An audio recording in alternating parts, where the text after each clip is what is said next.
mentioned in your book is a great transition to our last segment of what are you nerding out about? Oh my God, I'm so nerding out about it. So yeah, I'm nerding out about it. So that's the other thing, right?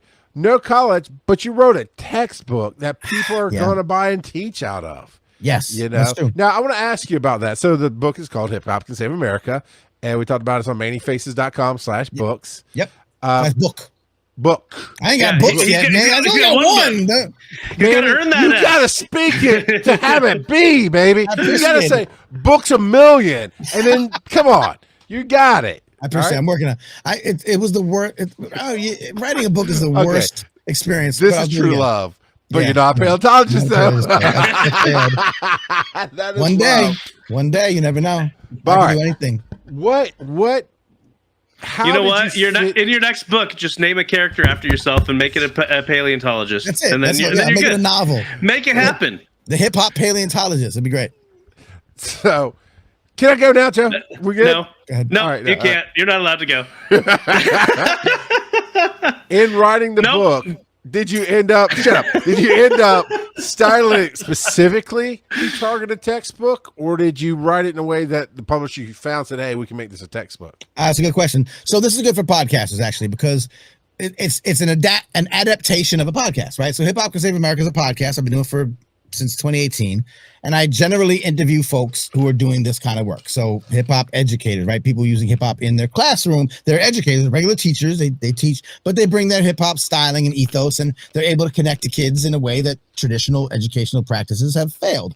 Same thing with mental health therapy. Same thing with science and technology, teaching kids how to do computer coding. Joe, you like this? They do a whole thing on teaching kids how to code in Python by building beats. So you have to pull from a repository of loops and drum loops and bass loops and snares and whatever. You got to say, make sure that this loop starts at bar 1 and goes 16 bars. After that, you bring in the bass line. It starts, from bar 16 goes to bar 32. But you can't drag and drop. You have to program it. And it's done in Python. It's called breakbeat code. It was started by a guy who works at Google. Right. So he's in my book. I told about this practice, this workshop that he's designed. I've seen it happen. We're talking about 14 and 15-year-old kids in 4 hours in a workshop in a library, 4 hours. They've learned the basics, ifs, thens, variables, how to do the basics of programming in Python. And they never even thought. Remember I asked you in the beginning, Joe, you said I wanted to design video games, not just play them. Some of these kids don't even know that's an option. They don't even know. They don't even think about who makes the games, who programs the thing. They've never touched a computer in that way. And in 4 hours, they're like, I have the basics of programming in Python. When can I do more? When's the next session? Brilliant. But through hip hop, because they build the beats. We have a DJ at the end who plays all their beats as like a dance party, like a finale. Nice. It's so freaking dope.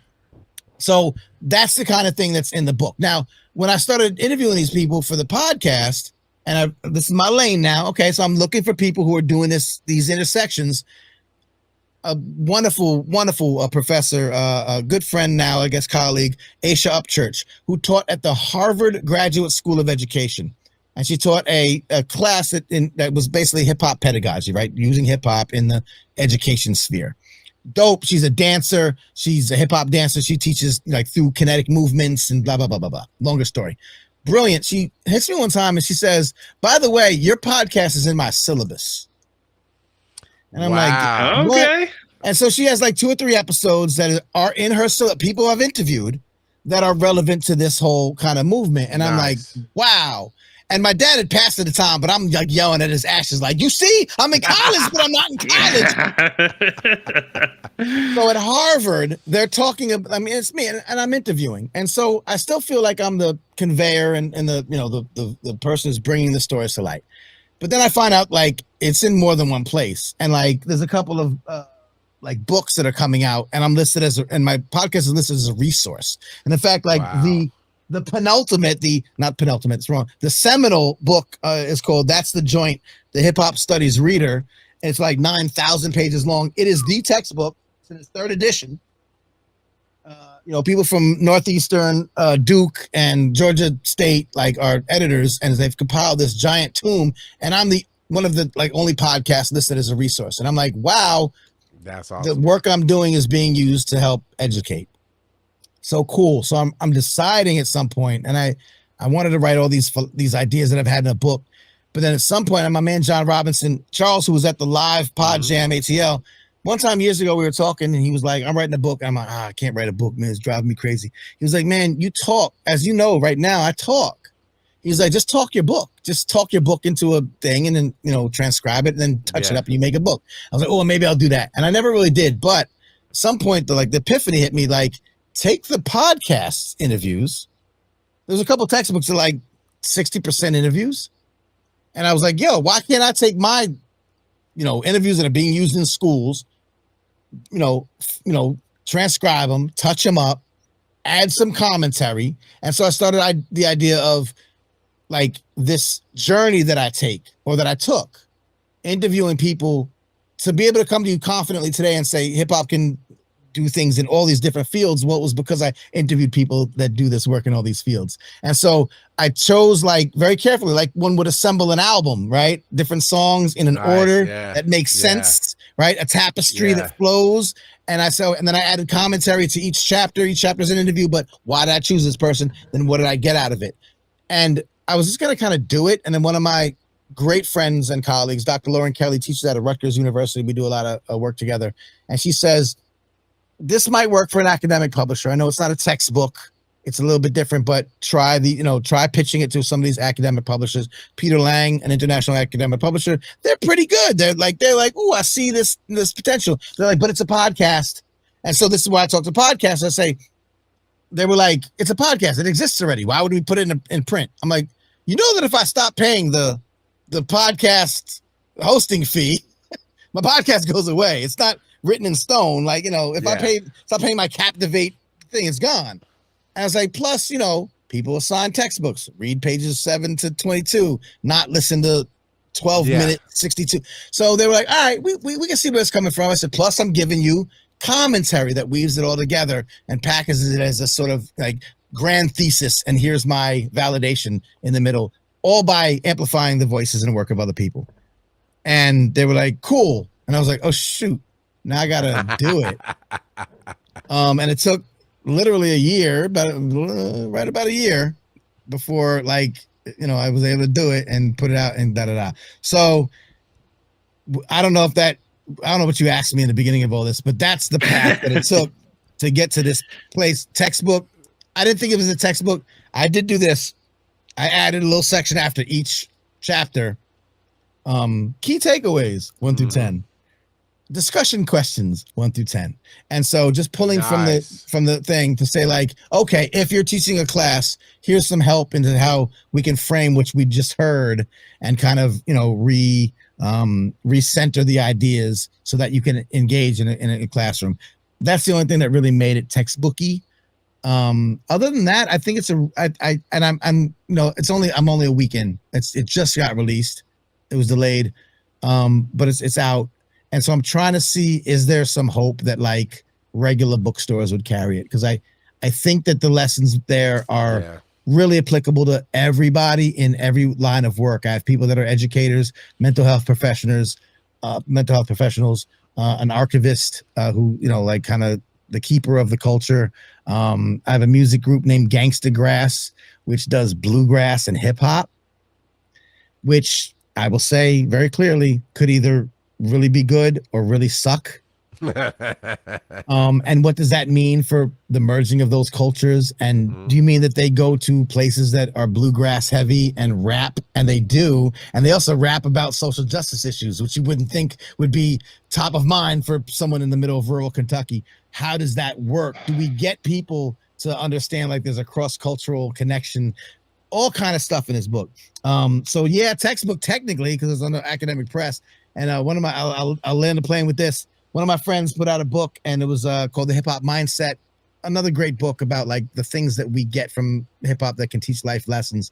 And she's like, it's not really a textbook, but because it was on an academic press, because it's like the hip hop mindset, like lessons for entrepreneurs. And she was like, so I just put in lessons for entrepreneurs, educators, and other professionals. And putting the word educators in there was like, it's fine. Now it's textbook. Now it's an academic class. So you got to work the angles. So no, I didn't think of it as a textbook.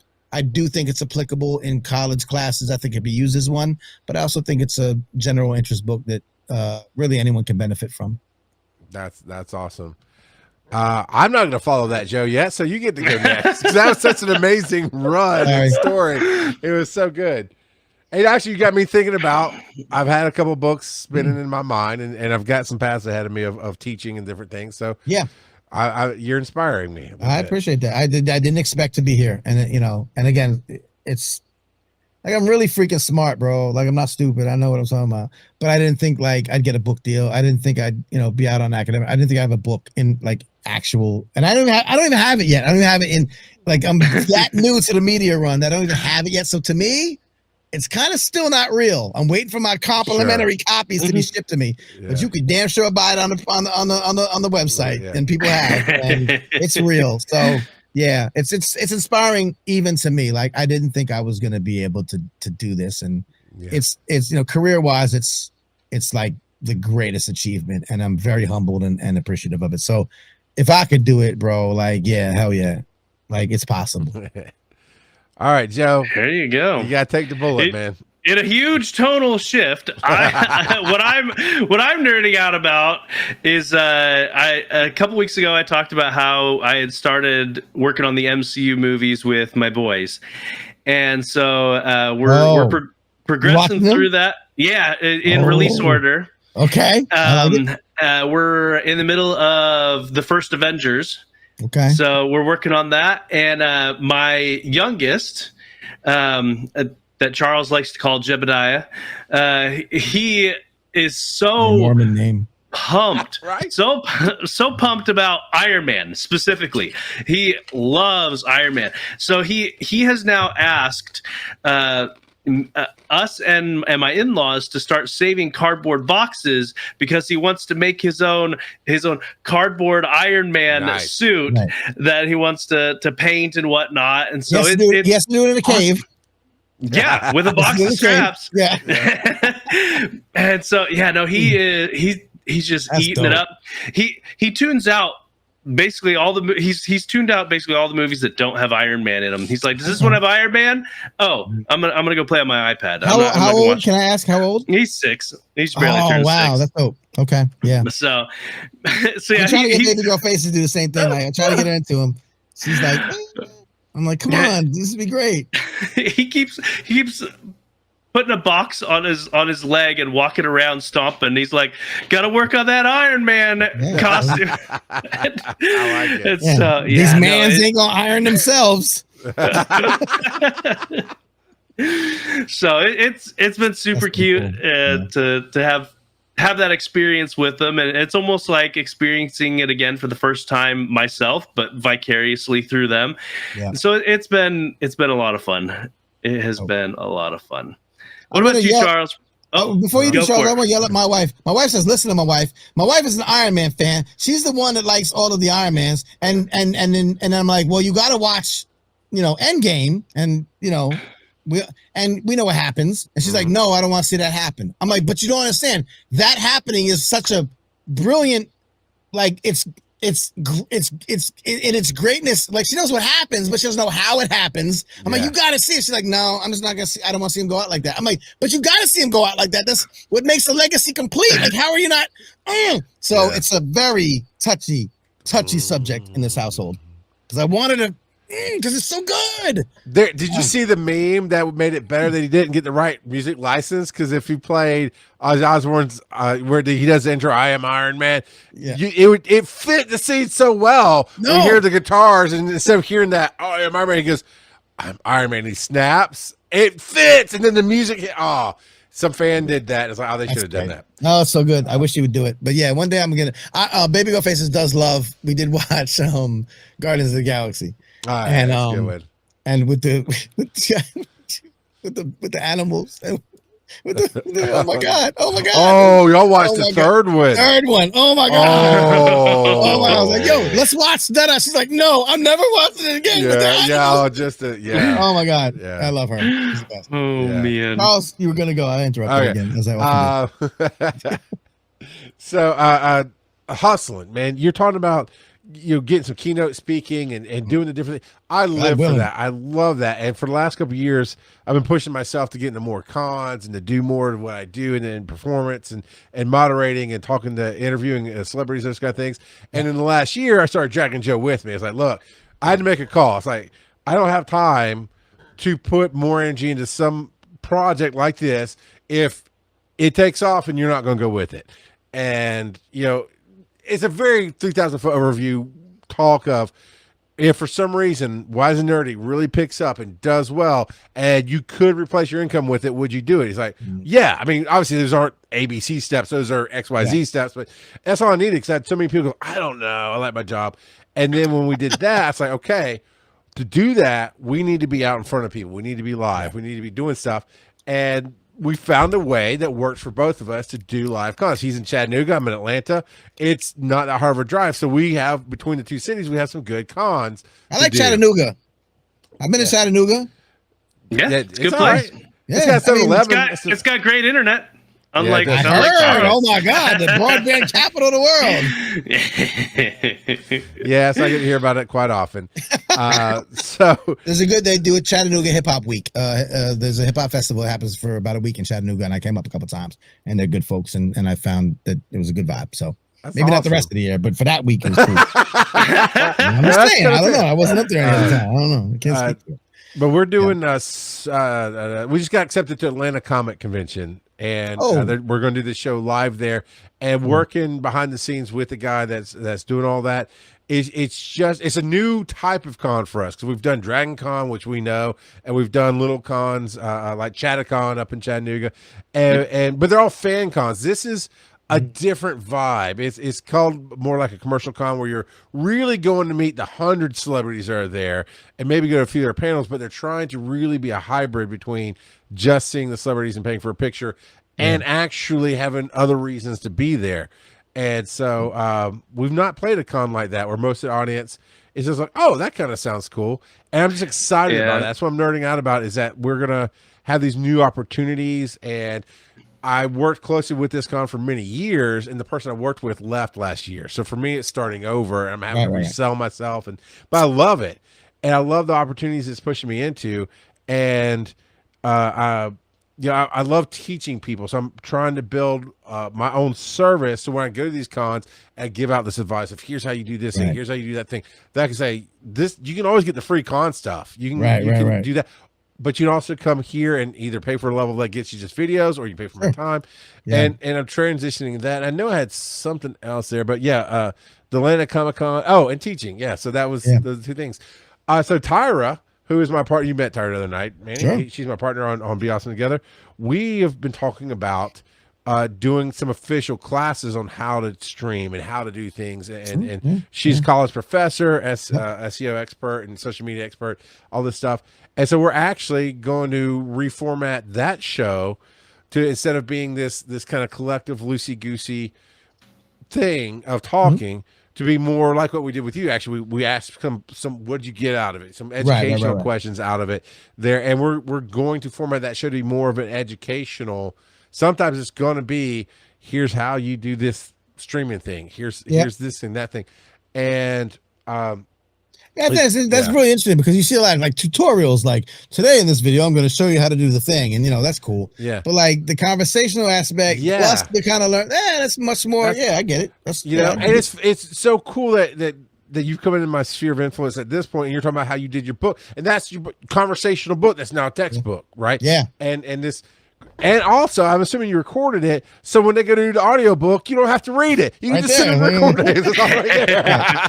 But I'm very excited. I had a meeting last week where somebody called me and was needing my insight on their digital media project. Another one this week. And I actually need to start asking them, is it okay if I record the video, just point it at me and do that Twitch or TikTok thing where I cut them out a little bit to give them some anonymity.